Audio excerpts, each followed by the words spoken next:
Hey guys, welcome back to my channel. Simone here. Today we have another one of my bookshelf tours. This time we are on to what I call my little bookshelf. So I will link down below my bookshelf tour playlist for you. So I've so far done my big bookshelf and what I call my small bookshelf. And like I say, this one is my little bookshelf. It may not look little and it definitely doesn't have the least books on it.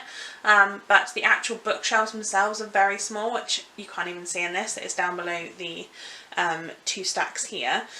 Over to this side, these are all the books that I read last month, and obviously I have a few little teddies and bits there, but obviously these two huge stacks are from this particular shelf. These tend to be the ones that I get and don't have space for right now, but as I'm reading books I am moving them across onto other shelves, and these shelves stacks do actually go up quite a bit higher than the ones that you can see here. In fact, above what you can see there's still another 7 or 8 books.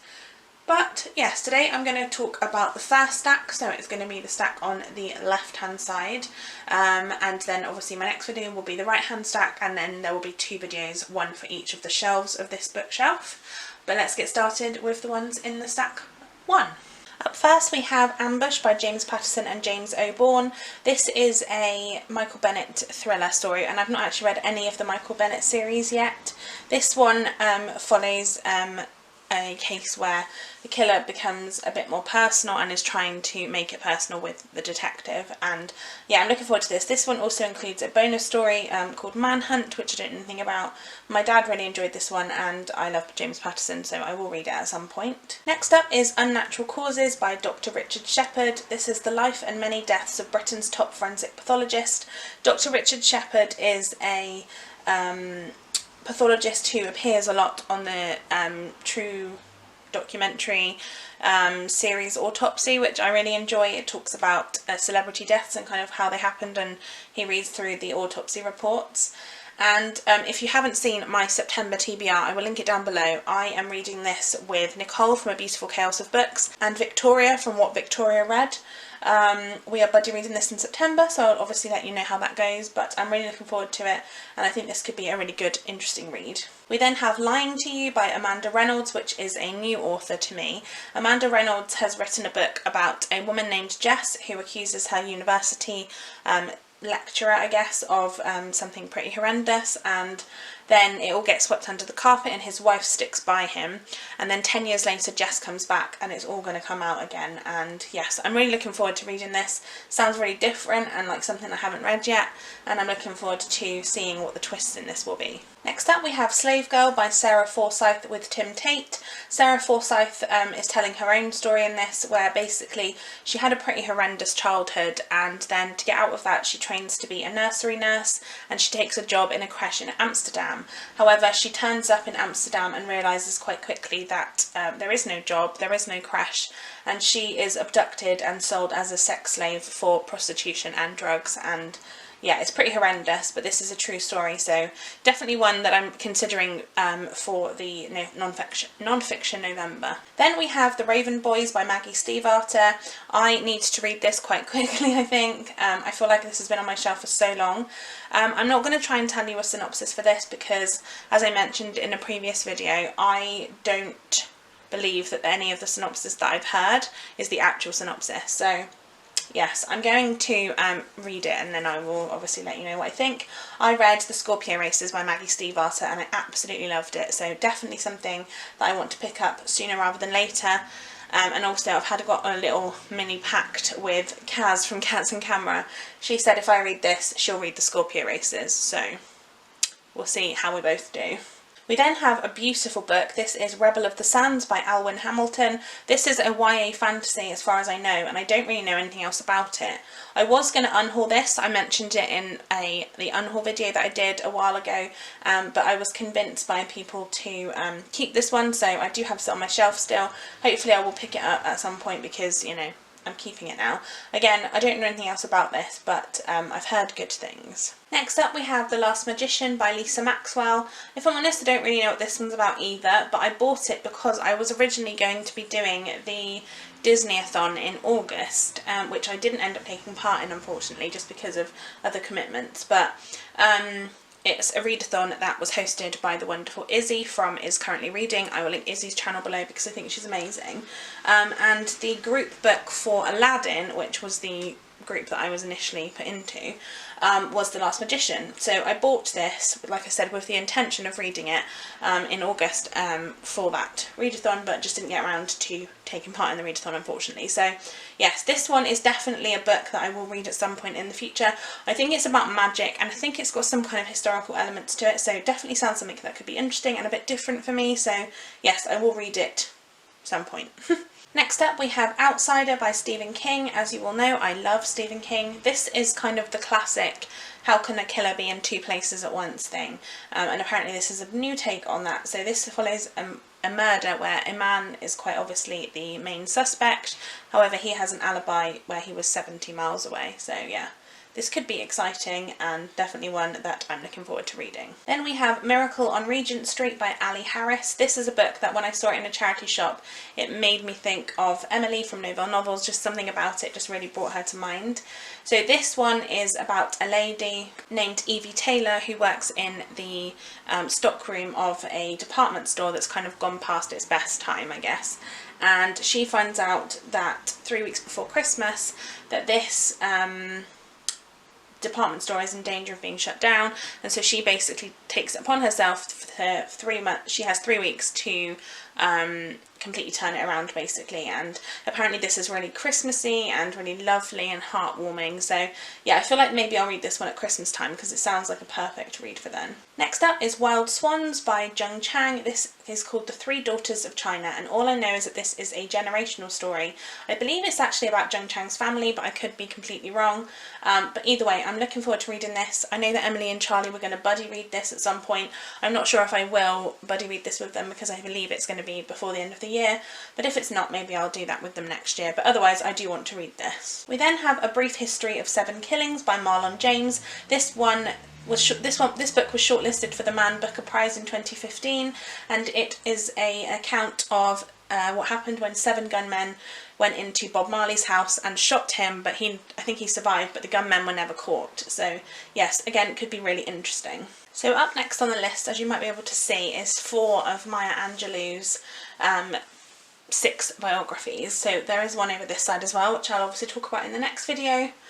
These are not in any particular order, it's just the way that they've fallen. So I actually own books 2 to 6. I don't have number 1 in physical form, I have it on my Kindle. So obviously it's not going to appear in this list particularly. So we have All God's Children Need Travelling Shoes by Maya Angelou. This is the 5th book of her 6 autobiographies. Again, I don't know what any of these are about specifically, they just all follow Maya Angelou's life at different periods. We then have Gather Together in My Name, which is the 2nd book. The Heart of a Woman, which is the 4th book. And then Singing and Swinging and Getting Merry Like Christmas, which is the 5th book. I should also just quickly mention how much I love these covers. They are absolutely gorgeous. Next up we have The Innocent Man by John Grisham. John Grisham is one of my favourite fictional writers, so when he came out with this true crime one and I found it in the charity shop, I was very excited. This is also now a Netflix documentary series which I haven't yet watched. I started watching and then realised it was a book, so I decided to read the book first. I believe this follows a man who was falsely accused of a murder, and I don't know if he confessed. He was arrested and charged and there was no evidence against him. However, he was charged and found guilty, and he's been in prison for a number of years, and I think it's about that. I don't know kind of where this is in terms of where he is now or what's he doing now, but I'm looking forward to this all the same. Next up we have Everything I Never Told You by Celeste Ng. This is the 2nd Celeste Ng book that I own and I haven't yet read either of them. I believe this is actually her debut novel. So this follows a family whose favourite child, or the parents' favourite child, is a girl named Lydia, and one day her body is found in the lake and she's obviously dead. And it kind of goes from there. This says that it's a thriller unlike anything you've ever seen before, because I don't believe this is about finding who did it. I don't know if you do know who did it or you don't, but I believe this is actually about the family relationships and the family behind it. So yeah, something a bit different which always interests me, and I'm very much looking forward to this. We then have a new author to meet again, and this one is Her Every Fear by Peter Swanson. This, Peter Swanson wrote The Kind Worth Killing, which I haven't read, but I've heard lots of good things about. This basically follows a girl who normally doesn't really do anything. She doesn't take risks. She's very much a rule follower. And then one day, off on the whim, she decides to swap apartments with her cousin, who lives in London, and she's moving to Boston. However, when she arrives in Boston, she realises that actually her cousin's next door neighbour may have been murdered, and it kind of goes from there. I'm very excited about this. Again, this is an author I've heard great things about, and this particular book is one that has a very interesting synopsis, that I think anyway. We then have The Girls by Emma Cline. This is a book that I believe has some kind of similarities or something to the Manson murders. I don't think it's actually about the Manson murders, but I believe there is some kind of like talk about it in this. Other than that, I don't really know anything about it. I've heard very mixed things, and I heard a lot of people who aren't particularly looking forward to reading this. So yeah, it's not something I'm super excited about, but I am glad I found it in the charity shop and that I own it if I do want to read it. We then have a good old favourite, Harry Potter and the Deathly Hallows by J.K. Rowling. This is the final book in the Harry Potter series, and one of my favourites, I must say, and probably the one I've read the least, because I used to read every book as it came out, so obviously I didn't ever read this one again for that reason. So yeah, I love this book. This is just on the shelf because I do want to reread it at some point, and I've also not listened to the audiobook of this one yet, so yes, hopefully I will do that at some point. I'm currently listening to the audiobook of Half-Blood Prince, so shouldn't be too long. Then we have another thriller author that's new to me. This one is The Silent Sister by Diane Chamberlain.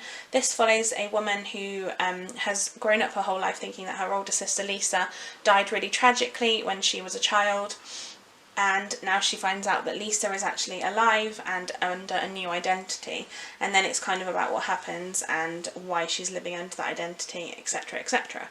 Again, one I'm looking forward to reading, could be really interesting. Then I have another book that I still don't really understand the synopsis of, and I don't think I will until I read it. This is Station 11 by Emily St John Mandel. This is I believe it's like a post-apocalyptic dystopian novel, but again, I've heard that that's a bit misleading, so not really sure. Definitely one I want to read though. Next we have The Midnight Club by James Patterson. This follows a detective named Steph who he has been widowed and left in a wheelchair by a notorious crime boss, and in this story he is standing looking at the crime boss's body after he's been murdered. The crime boss was speaking at a club called the Midnight Club just before this, and it seems to be that this club could be behind killing all these top crime bosses, so it goes from there. I think this is a standalone. I'm fairly certain it's a standalone. So yeah, another one I'm looking forward to. I love James Patterson's standalones, and I love a series, so can't really lose there. The next two are actually both books that I've read. This one is The Selection by Kira Cass. This was a great book that I read last year. This is always described as The Hunger Games meets The Bachelorette, and it very much lives up to that. It is quite a lovely and calm read. It's nothing too taxing, but it's always really, really fun. I always keep the books that I have audiobooks for, just because I like to sometimes dip in and out of them at the same time as listening, so I have this on audiobook, which I hopefully will read at some point, so this is why I have it on this shelf. Another book I'm keeping because I have the audiobook is City of Ashes by Cassandra Clare. This is the second book in the Mortal Instruments series, a series that you all know I finished relatively recently, I think, and sometimes I like to have an audiobook on the go that I've already read. So yeah, I have the book just in case I decided to pick up that audiobook. Then we have Behind Her Eyes by Sarah Pinborough. This is a book that I was quite excited to read. I really like this cover. This follows a woman named Louise who is a sole carer for her young child after her husband walked out on them, and she basically starts working for a man named David, and she starts to fall for him. However, then she meets his wife Adele, and it goes from there. I don't know anything else too much about it. I know that both Nicole from A Beautiful Chaos of Books and Leanne from Literary Diversions don't really like Sarah Pinborough's writing, and so I was a bit nervous about this. However, I did watch Victoria from What Victoria Read's vlog that she did for Thrillerathon, and she read this, or she'd started reading this at that point in the video, and she said she was really enjoying it at that point, so I'm not sure how she felt about it since then, because I haven't seen her kind of updated thoughts when she finished it, but I don't know, I'll give it a go. I'll see. I've got a couple of Sarah Pinborough's books, so yeah, I want to give them a go. Then we have Still Alice by Lisa Genova. This is a book that has now been made into a movie, and this follows a young woman, I believe she's in her 40s or 50s, and she has developed, or is developing, early onset dementia, and it kind of is about that. As you all know, my great-nan died in December of 2017 and she had dementia. So this is definitely something that always sticks with me, and I always worry about the early onset dementia and dementia in general. So this is going to be a book I think that will probably make me cry a lot, and I hope that I get something from it as well. And the last one is a book that my sister actually gave me, or lent me I should say, because I'm pretty sure she wants it back. This is The Zombie Chronicles by Darren Shan, which features Zombie and Zombie Underground. Zombie is obviously a zombie book. I don't know anything else about it, but that's all I needed to know because I do love zombie novels, as you probably already know if you've seen this channel before.